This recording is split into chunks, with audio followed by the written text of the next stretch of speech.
coming together to work collectively to achieve, that project.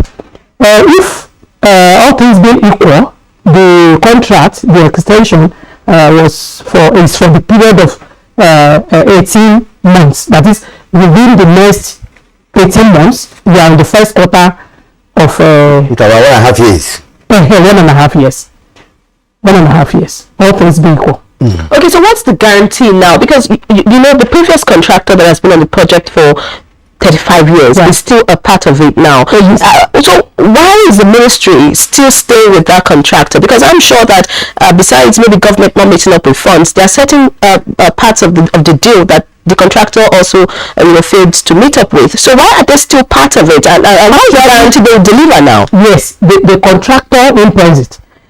It's not that they are not competent, but they are being maybe, let me say, we needed to bring in the additional expertise because of the like the man said, some of their staff that are already not no more in the company, and not so many of them, just very few. And then the focus that the government has to ensure that this project is completed as at when due, rather than starting a fresh procurement all over, which will take a longer time. We make sure that we sourced. In fact, it was a complementary effort, both with the MSS places and the Federal Ministry of Water Resources. We did due diligence on the new partner that they are partnering with, and we have confirmed that with this collaboration, the project will be achieved much more speedily than we ever thought. Well, I think I'm at home with the local content initiative there, involving a local contractor, for the job. This is what Executive Order 5 is all about, local content, especially on science, technology, and innovation. Dr. Binder, now we have cleared certain, perhaps what Nigerians may term, I won't believe it. This is not believable usually, because nobody wants to trust government, especially when it comes to projects of this nature. And permit me to tell Nigerians that that project was conceptualized even before my colleague here, was born. I don't know, it's not a joke. In my opinion, before she was born, that project was conceptualized. And today she's discussing the project on TV. That shows what actually happened between the years we're talking about. And that's not a good story to write of a nation that has not just the money to do that, but politically will at the time. But because what we are lacking now is continuity. What happened was that when PTF ended, the successful administration did not bother to venture into that. But now we are doing it. Dr. Bundu, what is the guarantee, just like my colleague asked, that the government of Adamawa say you will follow this meticulously, because the benefit is domiciled in Adamawa State. You couldn't achieve that when you are SSG, perhaps for political reasons or something. But how are you sure now? What's your guarantee? Well, you see, this is a very, very important project, and it's a project Nigerians must understand cannot just completed by the Ministry of Water Resources. This is a composite project. First, it is about water. Therefore, the ministry has other the similar projects. They have 12 river basin development authorities competing with this. Even in Adamawa State, there is Upper Benue River Basin Development Authority competing with this project. What are they competing for? First, they are competing about resources, but most importantly, they are competing about technical personnel. This project must, probably through Ministry of Water Resources, Ministry of Agriculture, Ministry of Education, Ministry of Science and Technology, must tell Nigerians or have a plan that over the next 20-30 years, we have a pool of 20 to 35-year engineers, agronomists, technical expertise to run this type of projects. This is not just about digging canals and then allowing water to flow. We go there, we clap our hands, and then we say it has been completed. No, it is about ensuring that The canals need daily maintenance. This is not about monthly maintenance. The tiles will fall off. The water will block. Weed will grow. Fish will grow. Animals will die inside. So the technical expertise to do the management must be there. Secondly, we're talking about local content. We cannot continue to, each time we construct, producing young people with supposedly technical expertise to manage our technology-based projects. This project must ensure that that pool is there.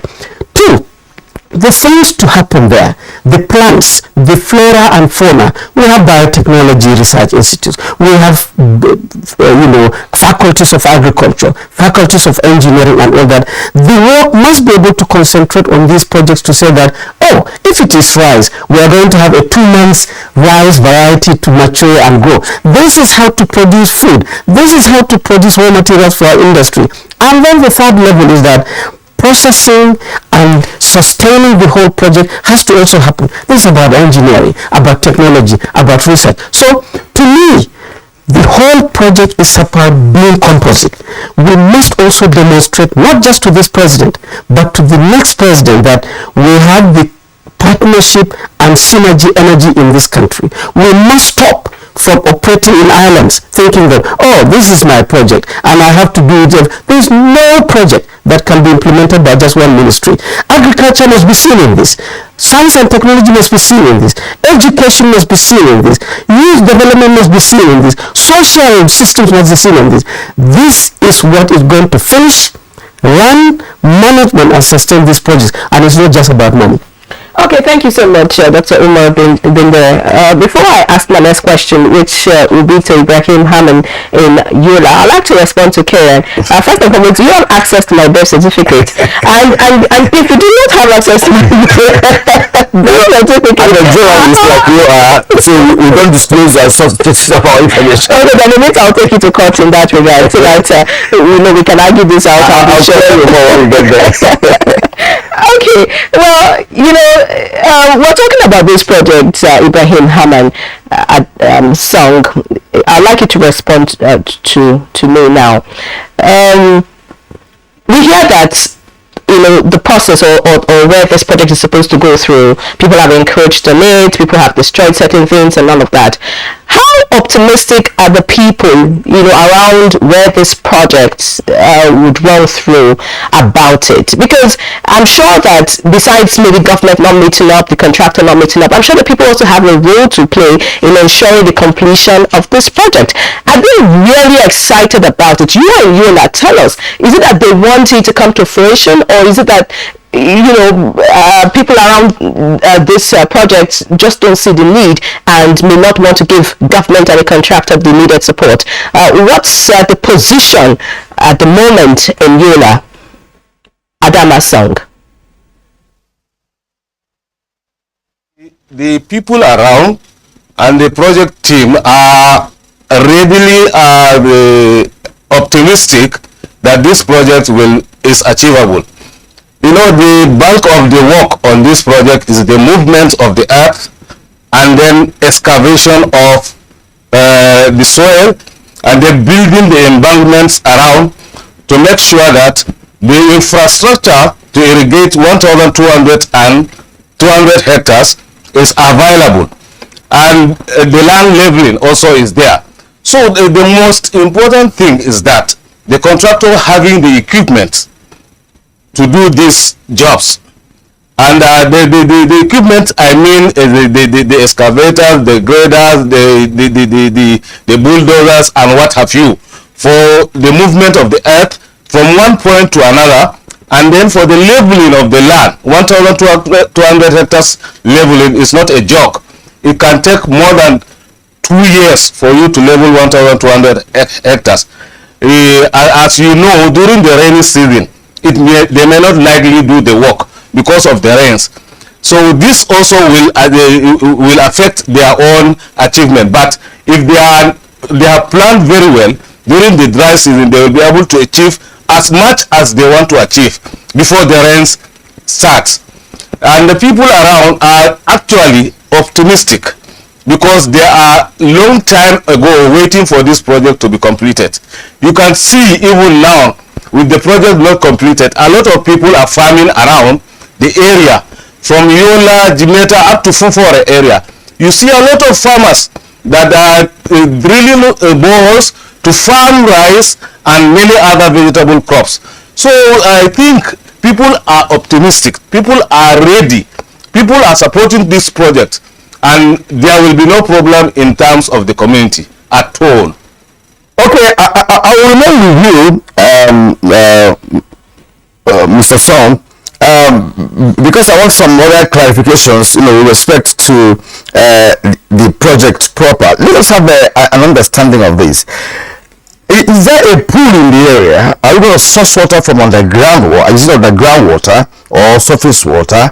Or do you have are you going to have that kind of technology that will make it possible or facilitate the diversion of flood, for instance, to the area to augment whatever source of water that we have in the place? I just want Nigerians to understand what this project looks like in terms of technicality, practicality.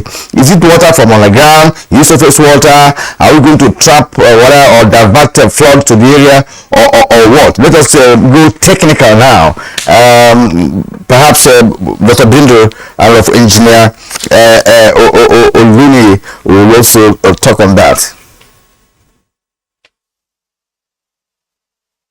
The project, the water that is going to be diverted from the flood during the rainy seasons and the overflow of River Benue and other rivers around, with the channels like the Chochi channel and many other channels around, the water will be diverted into a point, a lower point, where the water will be harvested and uplifted for the project to irrigate the 1,200 hectares. There is enough source of water to be harvested and kept over a period of time before the rainy season, next rainy seasons, and the project will use the harvested water. It is not just the surface or the boreholes or any other. It is the floats, the excess from the River Benue, the excess from other rivers around, the excess from the streams, and then the excess during the peak of the rainy seasons are all diverted to a point, a low point, where it is harvested and kept like a dam, a very big dam, and this dam, this water will be uplifted to the irrigation lab for the cultivation of the crops. That is the main achievement that the project has to achieve. Thank you, Mr. Sangad. Just quickly coming to Engineer Olumi, you are in the Ministry of Water Resources. I'm sure you know that in some parts of the world, that are desert-like, irrigation projects are everywhere. I mean, it's what they depend on for a lot of things. But in Nigeria, what does it look like developing irrigation projects? It's now like something that is so much of a big deal, rocket science. Could you explain to us, could you tell us what really are the issues, beyond Chochi irrigation project now? Because we do not see a lot of, such projects. I mean, this is just coming to limelight, I'm sure, because the people in Yola, like Engineer Binder, are pushing that, we need this and all of that. But I think that there are so many locations in this country where we need such projects. Mm-hmm. So why is it so much of a big deal right here in Nigeria? Thank you very much. Let me just mention something briefly on what our man from Yola has just said, that, as he said, the water that we just mentioned, the water will come together and we have reservoir. Mm. This project also will have reservoir where water will be impounded, and it will also enable flood control. Coming to your comments, I will not say that irrigation is not, we don't have irrigation projects. You may not have had enough that you desire, but as I tell you, you need to get to some parts of the country to see the tremendous work that is already going on. And most of our projects, irrigation projects, the major factor that affected some of them, I already mentioned them earlier. But projects like that irrigation projects of about 2,114 hectares, will soon be completed by February or latest by first week of March. Then some of our projects, the diesel issue that I mentioned, we did redesign, now incorporating either connection to national grid or solar dimension to it. If you go to medium irrigation project, for example, in the southwest, we have the project that has also been long.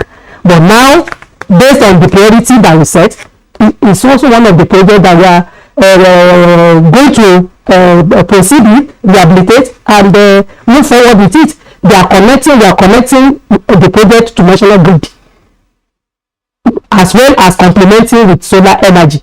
So most of our projects that we had before, some of them that are not gravitational, was the issue of energy.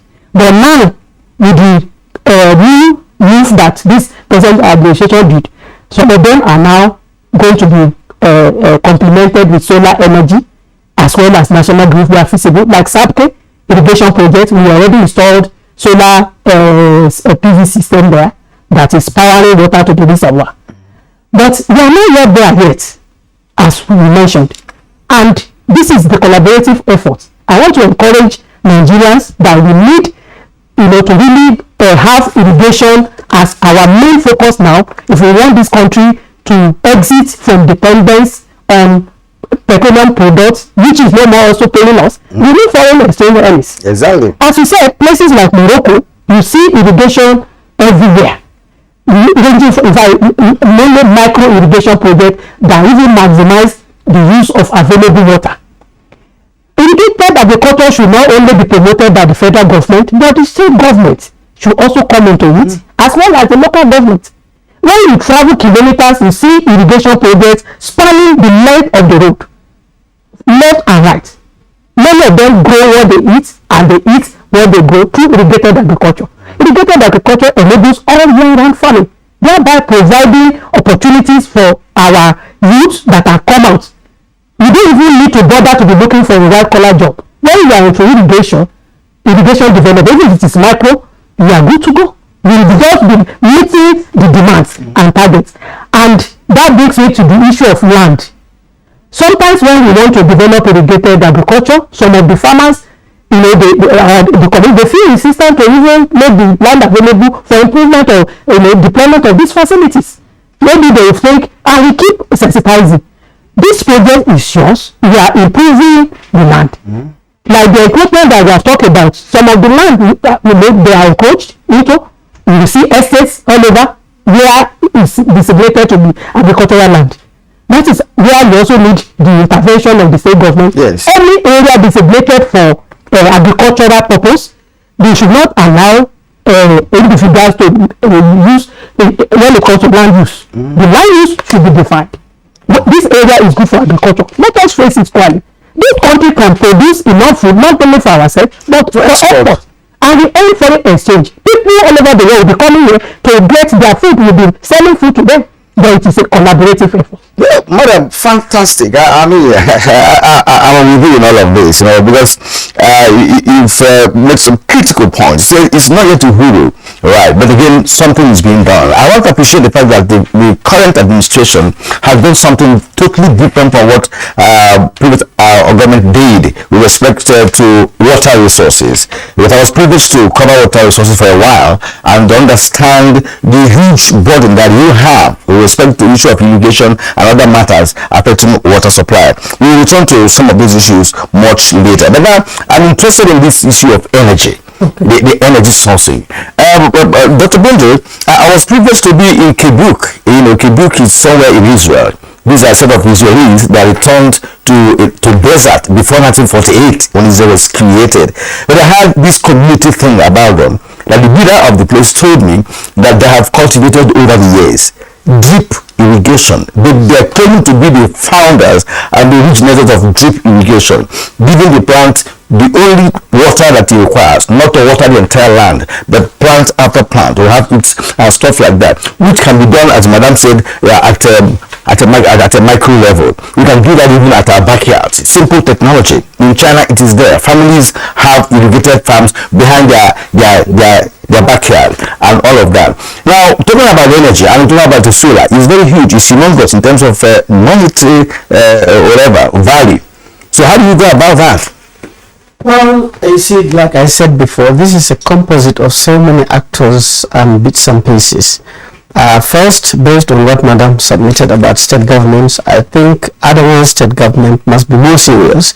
And the way to be serious is that first, it has to understand the project, the usefulness of this project to the people of Adamawa state, how it will create jobs, how it will generate momentum for peace and unity.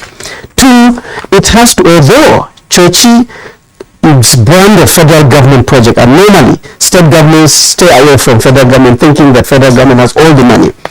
The Adamawa state government must ensure that they understand this project, and they even should continue to come to the relevant ministers and forge partnership to encourage it to happen. Three, Adamawa state government should not encourage encroachment of this. Every encroachment of the piece of land is done through the Ministry of Land or whatever. That should be stalled. You know, the filling plots that have been given to filling stations and other should immediately be stopped and be reclaimed, and I will advise that they should even register this 1,200 hectares into some kind of, protected by law, that this is for this irrigation and nobody can touch it, so that the House of Assembly in Adamawa should proceed with that. Coming to the technologies, drip irrigation, yes, was invented in Israel to minimize or to ensure effective utilization of water but in agriculture. But that is high tech. Because imagine, if you remember, if drip is a tiny little thing with a pinhole, and the drop is dropping one after the other, if you have a tiny piece of dirt, it will block that hole. So that means you have to know that the whole line of supply of water must be filtered, must be managed, must be cleaned, so that brings you back to the technical know-how. Adamawa state government should, in my opinion, establish a small training institute to upgrade graduates, non-graduates, even non-school people for management of this kind of projects, so that you have the pool of people to actually look forward to in engagement. So the project is viable, water is available as you had, the land is available, and the people are agriculture oriented and also aquaculture. They are cows people to do with herding and animal production. The whole thing is actually good for Adamawa state, and I'm sure if they are listening, they should take this absolutely very seriously. I know possibly the next administration will take it very, very seriously, and I will take. What about the powering energy, powering of the project? Well, you see, Adamawa state being a sunshine state certainly will go to the solar technology. Yeah. But I mean, it's again about composite. You have to use fossil fuel to pump. It's all about pumping and then ensuring that things, either when they don't flow by gravity, they are pumped. So the solar energy will be useful, because 1,200 hectares, to be quite honest, I know I had my brother there say that it's actually small compared to real-time agriculture production. So the tubes are all locally manufactured, and I think putting everything together, the project should be able to harness what is available. You know, there are institutions in this country that produce so many innovative power-based things. All this should actually be moved and commercialized into this type of project, so that we can be able to sustain them technically. Okay, thank you, Dr. Umar. I'll just go quickly to Ibrahim Hanan. The question I asked you earlier about the people willing to support government and the contractor about this project, engineer Olumi, you actually mentioned it, talking about the fact that some people are not willing to give their land, and at the moment some people have encroached. I would like you to respond again. Those who have encroached, I hope that they are willing to vacate such places just so that this project can be completed, because that would be another issue. If those who have encroached do not want to, or if there are people in high places, like we always get to hear sometimes, it's still going to stall the project. So I want you to respond to that first and foremost. And then, of course, we have mentioned so far that over 2,500 farmers are going to benefit from this project. You mentioned that 3 to 4 local governments will be impacted. Could you tell us the impact of this irrigation project across all sectors, of Adamawa State, and could you, just give us figures, let us know what exactly would happen, how it would transform Adamawa. You said Adamawa is one of the poorest states. Would they actually make it the richest now? Like you said, there are a lot of encroachments on the project area, and these encroachments are, most of the people there are on the high level individuals, and it is very difficult for somebody to now say they should just vacate the area because they are likely properly been issued with certificate and everything, like the filling stations. Now there will be no filling station without approval of the government, the NNPC and what have you. So they have their approval to be there, although in the projects that is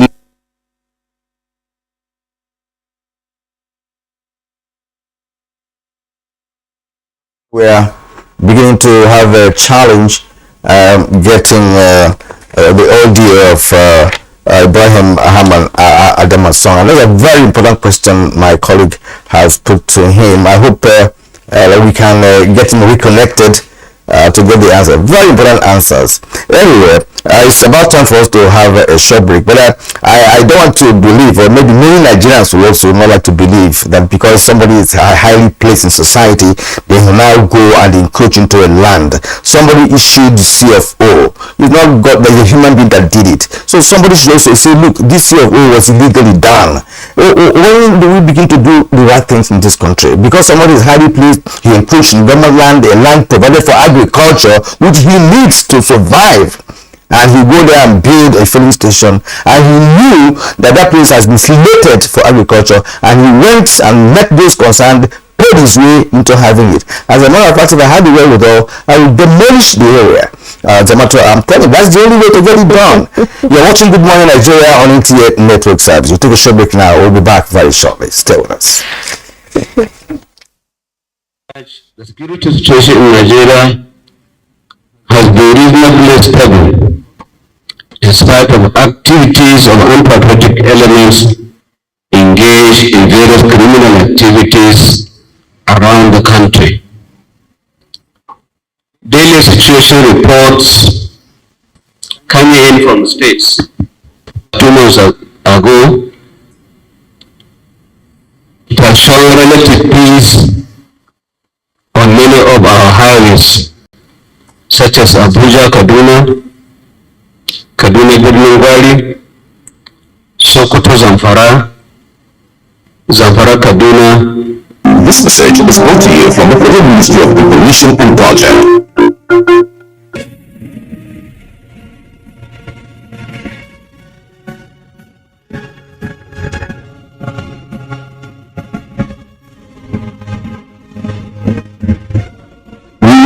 All Nigerians, against all odds, we shall and must remain united. We may have our challenges, our problems, and setbacks. However, together we shall overcome them all. What does it take us shall make us stronger. This is a mindset that shall bring progress and prosperity to our beloved country. Do not let tribal and religious sentiments govern how you think, act, or feel. Don't be influenced by those who want to destroy our precious national unity. Everybody who's a Nigerian is your brother and your sister. This is the mindset of the new Nigeria. It is also the mindset that we must all adopt. Let us support each other in creating the Nigeria of our dreams. This message is from the Nigerian Television Authority, NTA.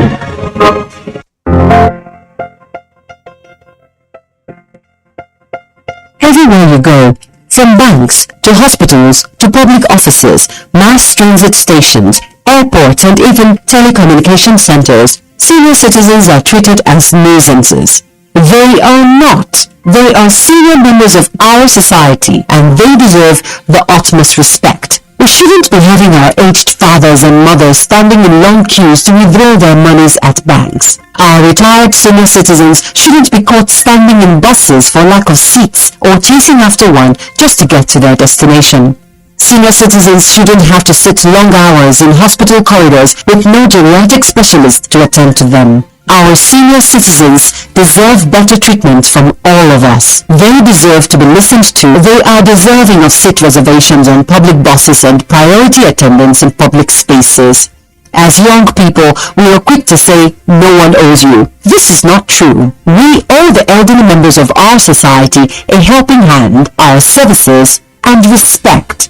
Age-friendly societies have more senior citizens enjoying good health, living safely, and engaging in meaningful community work than those who do not. Dignifying age-friendly services for senior citizens.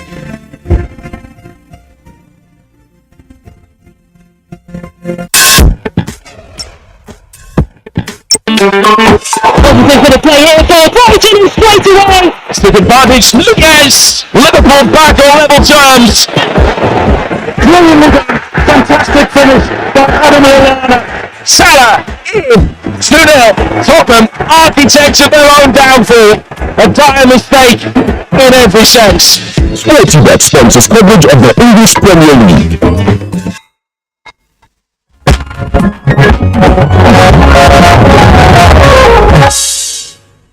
Welcome back. If you just joined us, this is Good Morning Nigeria on the network service of the NTA, and of course we're talking about the Chochi irrigation project in Adamawa State. And before the break, I tried to ask Ibrahim Hanan Adama Song, some questions about, the people and encouragement, what's going to happen to those who have encouraged, and of course for him to tell us the impact of this project, across all sectors, because he said Adamawa is one of the poorest, so we want to know if this will actually make Adamawa, one of the richest now. So I'm sure we have clear signals from Yola, so let's quickly hear his response.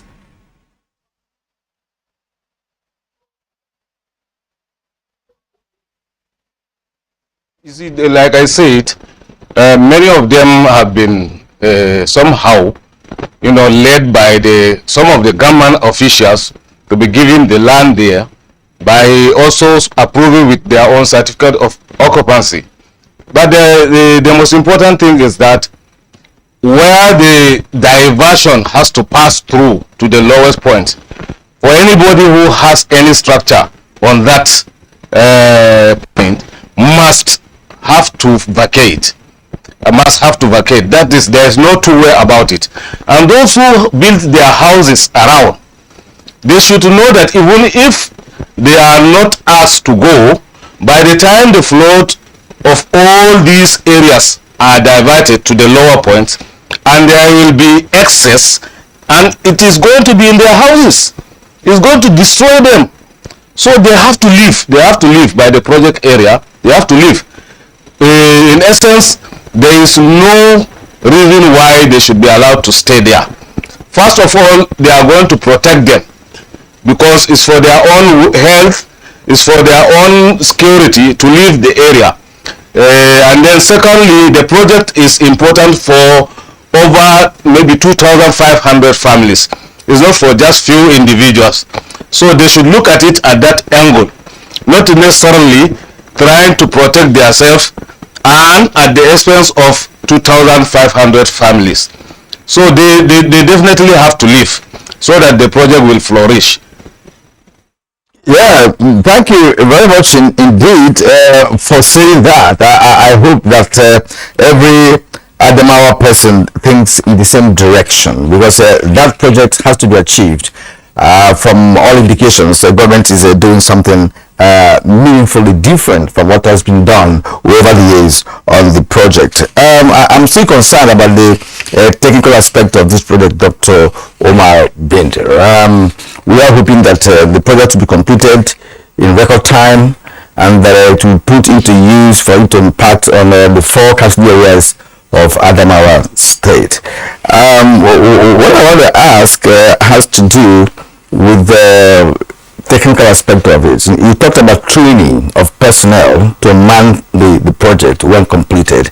You talked about different categories of persons that should do that, graduates, non-graduates, undergraduates, even those who didn't go to school at all, provided that whatever is going to be handled or operated can be done physically without much ado with any intellectual capacity.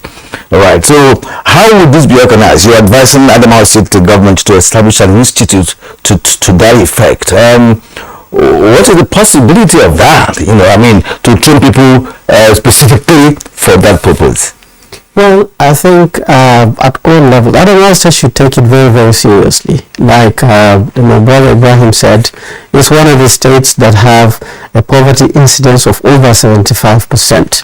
And they need jobs, they need income, they need peace and unity, and so on and so forth. So this project is one of the potential antidotes to all that. Therefore, the government must have an interest, whether they want to push for their internally generated revenue to grow. That is one of the opportunities. If they want to generate employment, high wage employment, this is the opportunity. If they want young people to be engaged so that they are united and peaceful, this is the project.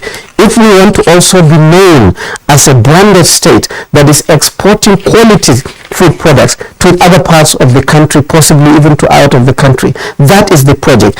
If we want to be known to be producing secondary products through downstream processing, this is the project. So the project is so important to the state that the state has to turn its attention to that. They must first of all start with institutionalizing the project so that these encroachments have to stop. If those who have encouraged, no matter how high or low they are, they should be begged or encouraged or be pushed by force to leave the area so that we can be able to mature. So it's a very, very important project for Adamawa State.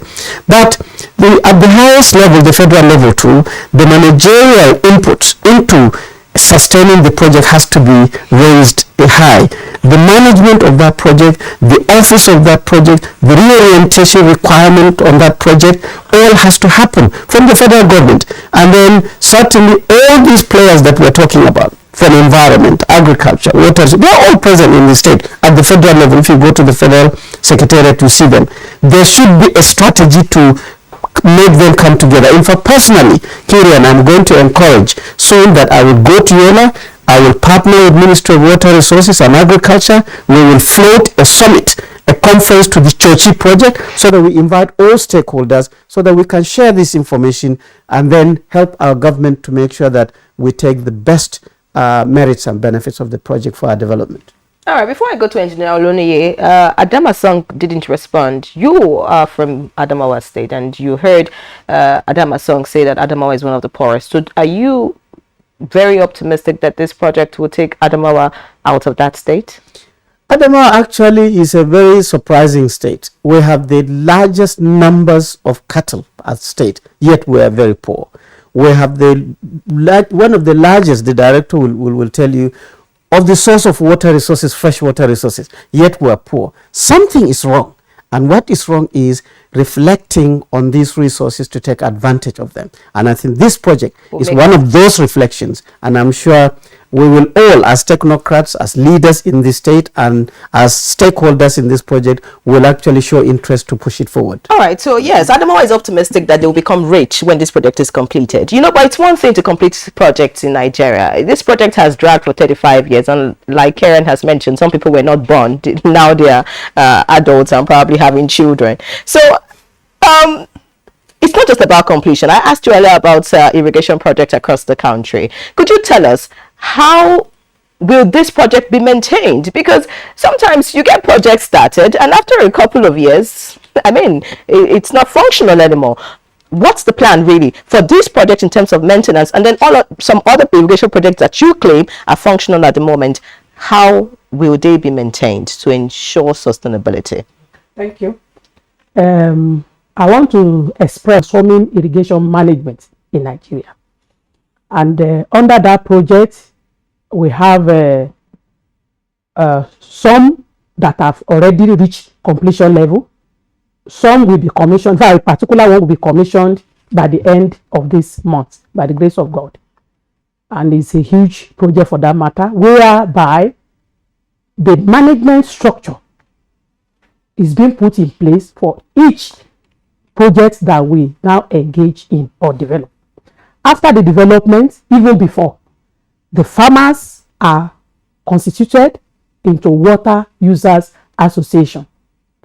Some of the things that plagued the project previously has to do with the users, the beneficiaries, maybe depending solely on the federal government for the operation and maintenance at all the hydraulic levels. But with this transformer irrigation management, there is this model where the farmers are well constituted legally. They form a group and then they are able to maintain the infrastructure at certain hydraulic boundary, whereas the other ones like the headworks, which is bigger structure, can be maintained and managed by the agency, our river basins. From this concept, the farmers are trained on how to do routine maintenance on their own without depending on anybody. They do it. They are very strong team. Any water charges that they are also supposed to pay for whatever water they are using in terms of the structures and everything, they are able to raise the money within themselves. They keep check on each other. Anybody that is not making his own payments to generate the revenue to the government, as well as get something to do their maintenance, they police each other now, because they are now they are knowledgeable. They are able to do that routine maintenance without waiting for anybody, as against leaving the infrastructure. If the thing gets spoiled, they will come, and when they are not coming in time, then they leave it. It's no more like that. So on all our projects, where they are already on ground, that they are established, we are strengthening them, and where they are not yet there, we are ensuring that they are able to get established. And this one will also enhance the sustainability of the project. The Trilly project is a World Bank sponsored project, and it's all geared towards not only investing huge amount of money on our projects, but to ensuring their sustainability in terms of producing food for the country and possibly for export, as well as even food security for our great nation, Nigeria. So with this, I'm sure there will be more positive impact of this project with time. Yeah. Well, I think I like the level of certainty and assurances, from Engineer Ronke Oluni on this. Now, my colleague raised that point, very, very critical, because lack of maintenance culture has been part of our problem over the years, right? And if you go to the ministry, or federal ministry, or state ministries, you see some cars, they are parked there jealously. And of course, like Madam said, they police each other to ensure that the project is not only sustained, but some components of the machinery that will be installed there are not removed by individuals. Is there an assurance? 12,000 hectares.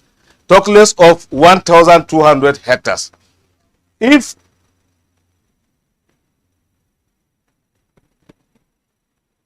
a proper planning of the maintenance crew is done, I think there is not going to be too much problem with the maintenance. One excavator and a grader, plus skilled, technicians and engineers who are going to do the maintenance, can do the maintenance of 1,200 hectares of infrastructure, irrigation infrastructure.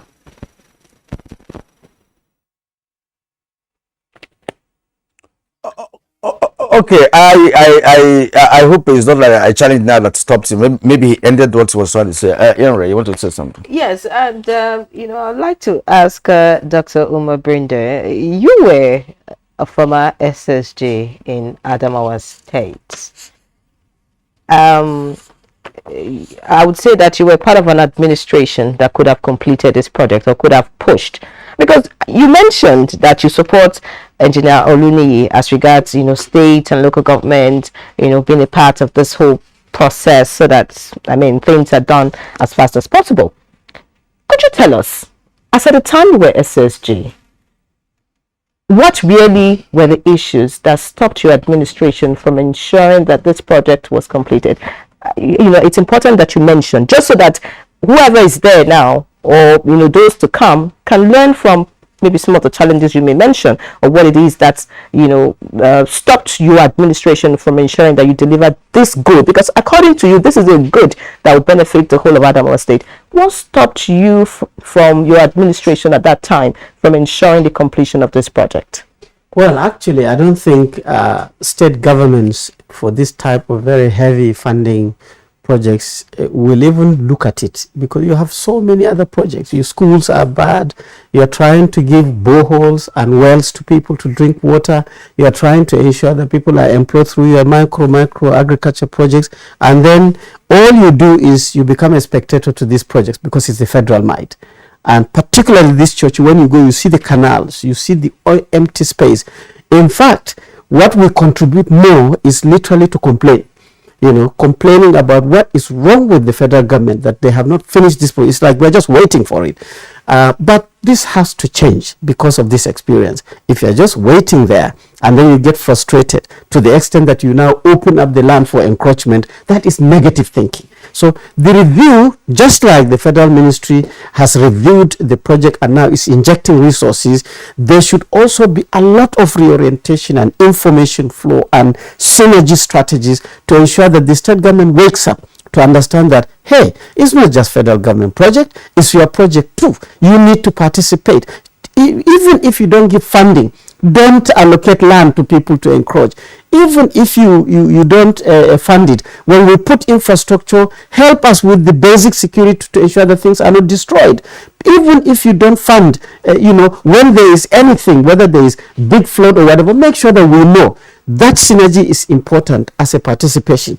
And I can tell you this project is blessed in the sense that Engineer Gundiri, which is one of our oldest engineers in Adamawa State, was the director as these things commenced, and he is alive, and he's constantly, whenever I see him, he's sort of like sweating that this has not been completed. He accepts it as one of his failure. The guy who initiated this project, the Salihijo, who is late, may God be with him, was also a committed Nigerian who worked under President Buhari when he was at PTF to make sure this works. So I think it is divine that this project is coming back to the drawing table. But coming back to the drawing table, going by Kiren, it should not be business as usual. There has to be another change. Change in getting the state government to understand, change in ensuring that the capacities are all rigged to make sure it's successful, changes to make everybody, including all Nigerians, to understand that if there is peace, unity in Adamawa State, it will rub on Borno State, it will rub on Taraba State, it will rub on Yobe State, and so on and so forth. That by reflection will rub on Nigeria. So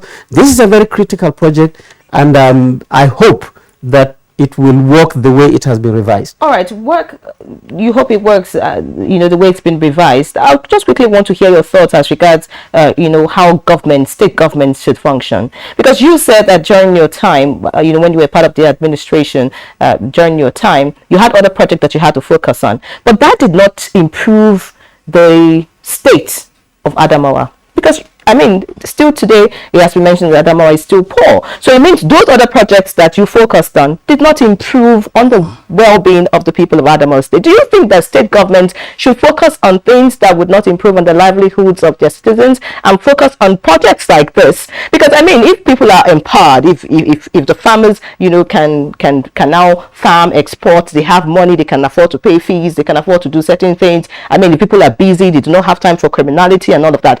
Do you think that government should focus on those other things that you mentioned, or focus on, I'm just saying, give an advice, because you were part of a government. Do you think they should focus on big projects like this that would impact on the whole state in general, and of course make the work of the government much easier? Actually, it's a fact that yes, it's easy for people to say Adamawa State is one of the poorest. That's actually not. Because Adamawa now is recognized as the fastest growing state economically. The infrastructure that has been established by the previous government from 2015 to 2019 and by this government is tremendous, in the sense that it is reviving. If you were in Yola 10 years ago and you are in Yola today, you will certainly shake your head and ask what is happening. But it is important to recognize these federal government projects as a component for the development of the state. And so my advocacy is that state government, wake up. Don't be scared about funding. Nobody is asking you for money necessarily, but that partnership, that synergy, that cooperation to ensure that things work very, very quickly is literally what is required of the state. I think the question she asked is actually apt, in the sense that water resources is on the concurrent list. So some states may not even keen to a federal government policy on water resources. Some pay, some don't, because we know that the federal government provides bulk water. It's its primary responsibility. Why the states should reticulate this water to their people? That is what is. But then we're not seeing that. So what she was talking about could be connected, with the fact that then maybe the administration then did not prioritize the project, not necessarily putting its money there, but could push for it. It could lobby for it, lobby for the government to continue with it. Because what my colleague was trying to say is that the state government then played it down. They didn't prioritize it to say, look, even if we can't put money there, we can push federal government to do that, and so on. So that's just by the way. But then let me bring in Madam once more as we are rounding off this edition of the program. Has work commenced on the project now? The contractor is still on site. Based on this revision of the contract, the full mobilization will commence in this month, early February. December, we had rains. So, there could not be much. This does it have any PPP connotation, or is it an outright direct contract from federal government? It's direct contract. Yeah. Okay. All right. Thank you so much. So we'll just quickly get the final thoughts from Ibrahim Ham and Adama's song as we round off this conversation. You are in Yola. I'm sure that you would like to give us your final thoughts as regards how this project can be speedily completed and, of course, put to full use by the people of Adamawa State. Adama's song. Actually, like I said earlier on, everybody in Adamawa State, especially the local farmers, are jubilating with the news of reviving this contract, and the projects will be executed. Everybody is there waiting for the completion of the project, and they are happy. As I am speaking now, I'm also happy because I used to be one of those who are working with the consultants, Alaji Ahmed Song, Alaji Bashir, and others, although they are now laid to rest. And the dream is that we want to see that the projects handled by the consultants are achieved, and then there is that the achievement, there's that production that we are expected to get from the irrigation land. You can see, I have told you already, the farmers are doing their own little farmings in the area with a very difficult way of doing it, sinking bores by themselves, irrigating their own farms using the bores, and then they pay more to do the farming. With the project now, it is going to be very easy for them. They have all the waters they want, they have the canals, they have the land, and then they have even the extension education for them to do the proper farming techniques there, which is their own dreams. I think everybody here is optimistic that this project is going to be very, very achievable. All right, on that note, ladies and gentlemen, we've come to the end of today's edition of the program. First of all, let's appreciate Ibrahim Ham and Adama's song, who joined us via our Yola studio, and to once again congratulate NTA management for ensuring that we can get through to Yola this time around. Congrats to the new DG and his team for making that possible. And of course, Dr. Umar Binder is a man around science, technology, and innovation. And we're glad to have him here today. Thank you, sir, for being here this morning. Thank you very much. Engineer Ronke Lumi, and I like the energy, that you exhumed this morning, based on the understanding and good knowledge of what you are talking about. Thank you also for coming here this morning. All right, now let's take a bit of sports. Napoli striker Victor Osimhen has been presented with the Globe Soccer Award for Emerging Player of the Year 2022. The Nigerian international was unable to attend the Globe Soccer Award ceremony in Dubai on November 17th, so a special event was organized at the Napoli training ground instead. Napoli sporting director Cristiano Guintoli was present to help hand over the award to the forward. The 24-year-old has been on sensational form with leaders Napoli this season, contributing 11 goals and 3 assists in just 16 appearances between Serie A and the Champions League.